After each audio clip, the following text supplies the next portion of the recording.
You're still watching Finweek Money Matters. Now, the Women's Development Bank, a woman-led black empowerment group focused mainly on lifting rural women out of poverty, recently celebrated its 25th anniversary. Now, much has been changed in the BEE landscape since the WDB was founded, and corporate interest in BEE deals has been waning, particularly since the global financial crisis took place back in 2008 and 2009, which has left a number of transactions going underwater.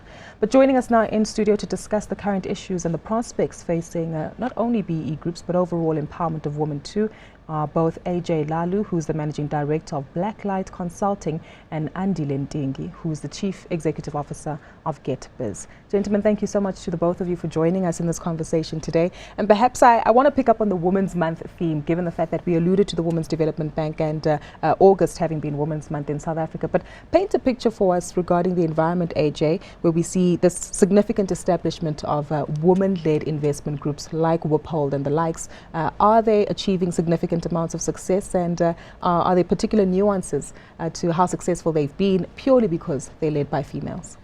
Look, I mean, I think that we have seen significant strides made by black women's groups. I think that when you compare them to, the likes of Kagiso Tiso Investment Holdings or Pembani Shenduka, Mbela Panda and so forth, I don't think they've quite reached the levels that men or other groups have, but I think they've certainly made significant strides.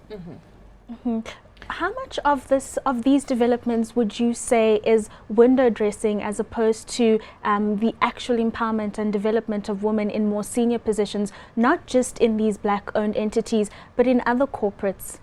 Look, I think in other corporates, there's a lot that needs to change. I think that we've seen sprinklings of women participation at executive levels and so forth.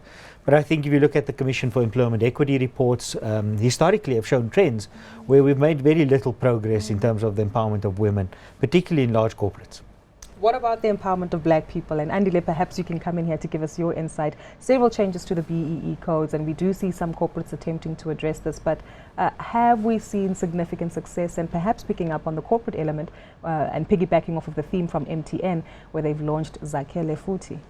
I mean, if you look at the first phase of BEE implementation, which started in 1994 up to 2003, that was an era before BEE legislation was introduced, or even BEE codes. So it was a pre-BEE codes.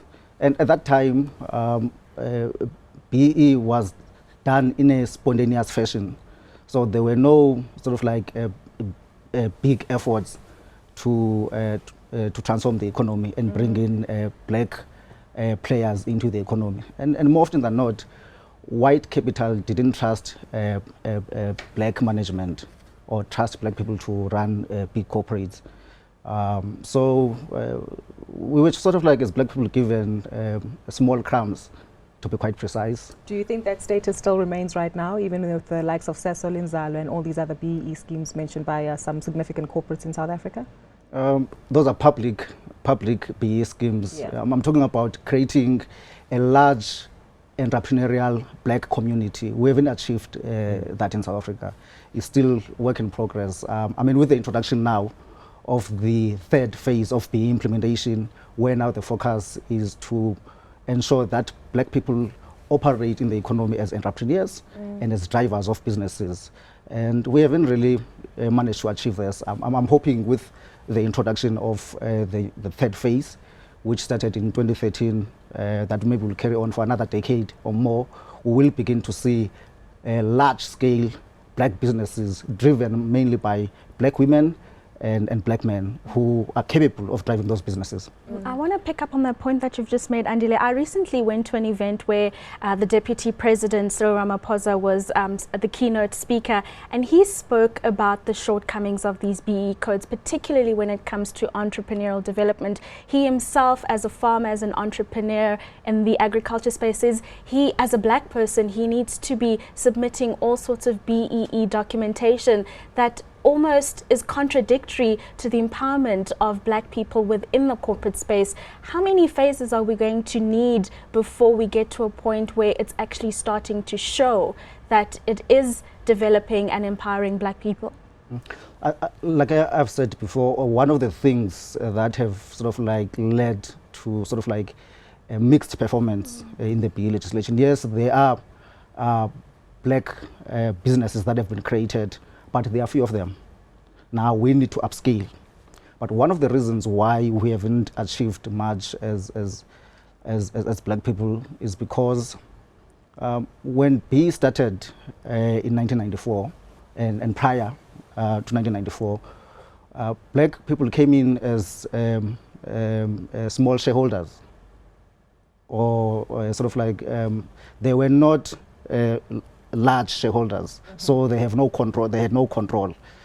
So, and also they were not active participants in driving the direction of these companies.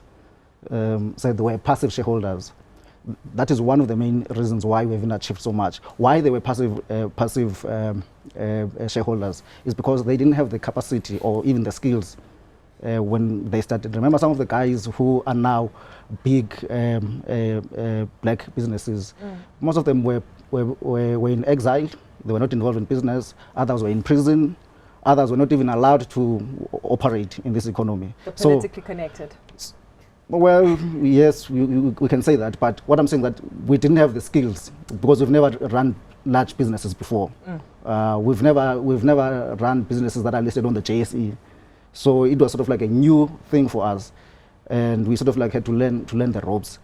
But I think there are opportunities that we missed by not creating authentic black businesses that are driven by men who are capable, who've gone through the ranks up and learn how to run businesses properly, because it's not something that you are born with. We have to learn it. True, and I'm hoping that we can correct some of those observations naturally that and mistakes that have taken place. But AJ, you wanted to comment on some of the feedback that Andile provided us with. But more importantly, let's also focus on how we can fix this by highlighting particular opportunities perhaps that exist currently as the BE landscape is trying to change. I mean, I think the one thing that Minister Davies said when the new codes were released in 2013 is that we haven't created productive assets in black hands.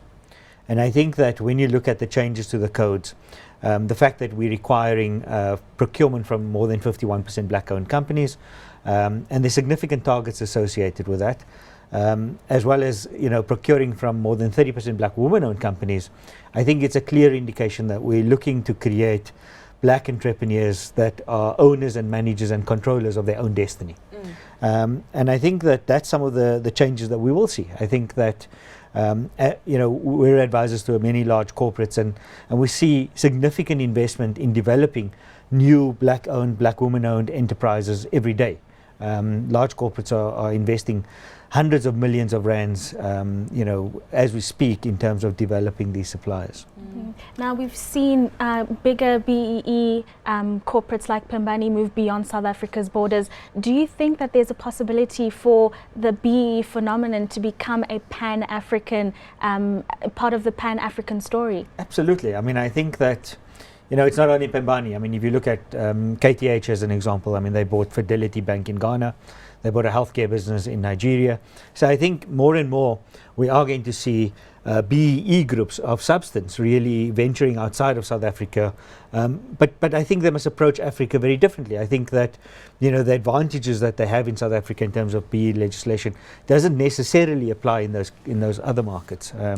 And we've seen large companies, Tiger Brands and so forth, really burn their fingers in these markets. So I think that as much as we say we want to be pan-African, I think you also have to enter these markets very carefully, with good partners locally in those markets. And I think there are really significant opportunities for empowerment groups to participate in the continent. Gentlemen, I wish we had more time. Andile, very briefly, you wanted to comment on something in 30 seconds. And then on expansion outside of South Africa, we have seen an example of a black-led company expanding not only across Africa, but also into Asia. Middle East. Look at MTN, for instance. If you recall, MTN expanded to those markets run by largely black management. So clearly the talent and ability is there, but I think it certainly takes a multi-pronged approach to ensure that all of this is sustainable, Absolutely. especially in the long term. Absolutely. But a big thank you to each of our guests for joining us today for this amazing conversation, which can go on for hours. Ajay Lalu, who's the Managing Director of Lite Consulting, and Andile Ntingi, who is the Chief Executive Officer of GetBiz. And that's where we're leaving it for this week's edition of Finweek Money Matters. We'll be seeing you again sometime next week to talk more about the issues making headlines in the country and of course on the rest of the African continent. Please do remember to get your copy of the magazine online or in stores. It's full of great content this week, especially this the fruit entrepreneurs who are delivering fruit to the workspace. That's true. Very innovative, and again also having a positive impact on the livelihoods of individuals. Exactly. A positive all round there in that regard, and also encouraging active participation and transformation in South Africa's economy. So lots in store, certainly in the magazine, but I take it from myself and Ropiwa as we will leave it for today. Goodbye, everyone.